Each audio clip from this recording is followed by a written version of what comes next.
செங்கல்பட்டு மாவட்டம் மதுராந்தகம் பகுதியில் காஞ்சிபுரம் தொகுதி நாம் தமிழர் கட்சி வேட்பாளர் சந்தோஷ்குமாரை ஆதரித்து அக்கட்சி ஒருங்கிணைப்பாளர் சீமான் பிரச்சாரத்தில் ஈடுபட்டுள்ளார். அதனை நேரலையில் தற்போது காணலாம். தேர்தலில் நீக்கலாம், பதவியை பெற்றுக் கொள்ளலாம், மக்களின் மீது அதிகாரத்தை செலுத்தலாம். இந்த நிலையை உருவாக்கி வைத்திருக்கிறார்கள். அறிவார்ந்த தமிழ் சமூக மக்கள் 460 கோடி இந்த தேர்தலில் பறக்கும் தடை பிடித்திருக்கிறது. இதுவரைக்கும் ஒரு கட்சிக்காரர் காசு கூட கிடையாது. எங்க மாமா நயினார் நாகேந்திரன் அவர்கிட்ட எடுத்த 4 கோடியை தவிர இந்த 460 கோடியில பூராமே அடித்தட்டு மக்கள், உழைக்கு மக்கள் காசு. இது எந்த மாதிரியான அணுகுமுறை? இது இந்த தேர்தல் ஆணையம் என்று எப்படி சொல்வது? ஓட்டுக்கு காசு கொடுக்குறாங்களா? கொடுக்குறாங்க. பாவப்பட்ட ஏழை மக்கள், எளிய மக்கள் ஆடு வித்து, மிளகா வித்து, ஜவுளி வித்து, சரக்கு மளிகை கடைக்கு சரக்கு வாங்க கொண்டு போற காசுகளை பறித்து கொடுமையா இருக்குது பாருங்க. இப்ப நீங்க காசு கொடுக்குறாங்களா? அவங்களே முடியும்னா இல்ல எங்களுக்கு அங்க டியூட்டி இல்ல, எங்களுக்கு இங்கதான் நீங்க பண்ண சொல்லியிருக்காங்க அப்படின்னா அதை அனுமதிக்கிறீங்க. இங்க காசு கொடுக்கிறார்கள் என்று நம்ம அழைச்சு பேசினால் வந்து தடுங்கன்னா அது இந்த லிமிட்ல இல்ல, எங்க எல்லையில இல்ல. இதை சொல்றதுக்கு எனக்கு என்ன மயத்துக்கு வந்து நம்ம வேலை பார்த்துட்டு இருக்க? என்ன வேலை உனக்கு? என்ன வேலை? பறக்கும் படையா பாவப்பட்ட சங்கத்துக்கு காசை பறிக்கும் படையாது. காசு கொடுக்கறானே இல்லையா? எல்லாரும் காசு கொடுக்குறான். கள்ளக்குறிச்சியில 78 கோடி, ஒவ்வொரு கோடிக்கும் 100 கோடி. கோடையில வந்து 1000 ரூபாய் திமுக கொடுக்குது, 1000 ரூபாய் அதிமுக கொடுக்குது. தம்பி அண்ணாமலை 3000 கொடுக்குறாரு. தெரியுது என்ன பண்றது? எதுக்கு இந்த பறக்கும் பட? எதுக்கு என்ன பண்றது? பாவப்பட்ட மக்கள்கிட்ட பறிக்கிறதா, பணத்தை பறிக்கிறதா?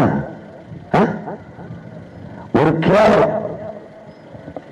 காசு கொடுக்குறாங்கன்னு தெரியுது, அங்க போய் ஒருத்தரையும் பிடிக்கிறது நடவடிக்கை இல்லை. அப்புறம் என்ன இதுக்கு இந்த பணம் வைக்கிற? ஓட்டுக்கு காசு வாங்குவதும் கொடுப்பதும் குற்றம். அது எதுக்கு எழுதுற? அது எதுக்கு எழுதிக்கிற? ஓட்டு போடுங்கள், ஜனநாயக கடமையாற்றுங்கள். வெக்கமில்லை எங்களுக்கு. இது ஒரு நாடு, இது ஒரு ஜனநாயகம். கொடுமை. என்னைக்கு சாணியை கரைச்சா அடிச்சு வழக்கு மருந்து வச்சா அடிச்சு வரட்டாங்க அன்னைக்கு வழங்க நாடு. இந்த போய் பிடிச்சவங்களுக்கு எங்க ஊர்ல வேப்பலை வச்சு அடிப்பாங்க. அது மாதிரி இந்த சனியை பிடிச்சவங்களுக்கு வழக்கமாட்ட வச்சு வெளுப்பாதான் கிடையாது. எங்க மக்களும் அந்த காசை வாங்கிட்டு ஓட்டு போட்டு நேரத்தெல்லாம் பாக்குறேன்.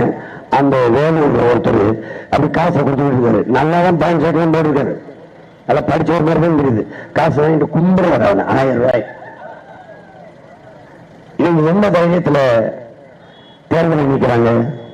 என்னை எதிர்கொள்ள முடியுதா? எங்களை சின்ன பிள்ளைகள் எங்களை எதிர்கொள்ள முடியுதா? அவங்களால ஓட்டுக்கு காசு கொடுக்காம நீங்க 2 காட்டிட முடியுமா? பெரிய கட்சி, கிழிச்ச கட்சி, நாங்க ஆண்ட கட்சி, மாண்ட கட்சி, மயிர் குடும்ப கட்சி எல்லாம் சொல்றீங்க. நீங்க எதுக்கு கூட்டணி சுத்திட்டு இருக்க? நீ எதுக்கு சுத்திட்டு இருக்க? கூட்டணி சுத்தி சரியான ஆண் மக்கள் தனித்தனியே நெல்லு. திமுக நெல்லு, அதிமுக நெல்லு, பிஜேபி நெல்லு, காங்கிரஸ் நெல்லு, எல்லா பேரும் நைத்திரிய நெல்லு. உன் வாக்கு எவ்வளவு சொல்லு, உன் வாக்கு எவ்வளவு சொல்லு. கூட்டணி கொண்டு வச்சா சரி ஆயிடுமா? கொடுமை. காசை கொடுத்து தேர்தல் வந்துட்டு நாங்கள் பெரிய கட்சி, மக்கள் எங்களுக்கு எந்த சாதனைக்கு கிடையாது. ஒன்னு சொல்லு, மேடையில நின்று ஒன்னு சொல்லு. எடப்பாடி எங்காச்சும் இந்த திமுக திட்டுறது, ஸ்டாலினை திட்டுறது, உதயநிதி திட்டுறது.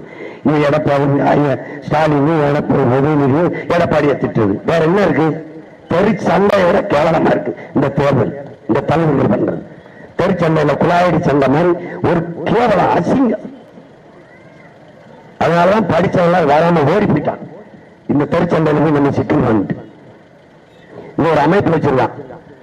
படித்தவர்கள் ஆசிரியர் தேர்தல் அரசியல் பேசிடக்கூடாது, IAS பேசிடக்கூடாது, IPS பேசிடக்கூடாது, நீதிபதி பேசிடக்கூடாது, அரசு வங்கியில் வளர்ச்சி பேசிடக்கூடாது, அரசு பணியில். செய்திகளை உடனுக்குடனும் துல்லியமாகவும் தெரிந்து கொள்ள சப்ஸ்கிரைப் பண்ணுங்க.